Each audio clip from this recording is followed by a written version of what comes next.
যে নিজের মূল্য বুঝে না, যে নিজের মূল্য বুঝে না সে অপমানিত হবে।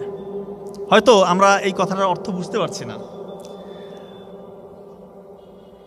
চায়নাতে এক তরুণ, ওর চাকরি করার খুব ইচ্ছা, চাকরি করবে, তো চাকরির ইন্টারভিউ দিতে যায়, সব জায়গায় শুধু রিজেক্টেড, কোথাও টিকে না।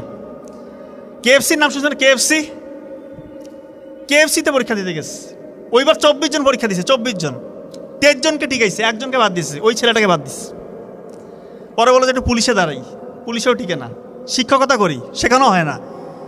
কত জায়গায় যে পরীক্ষা দিচ্ছে, কোনো জায়গায় হচ্ছে না। পরে সে মন খারাপ করে একটু চিন্তা করলো যে আসলে কোন জায়গায় সমস্যা, কেন হচ্ছে না। সে পরে অনেকক্ষণ চিন্তাধারা করে দেখলো যে আসলে চাকরি আমার জন্য না, চাকরি আমার জন্য না, আমি উদ্ভাবন করতে পারি, নতুন কিছু দুনিয়াকে দিতে পারি।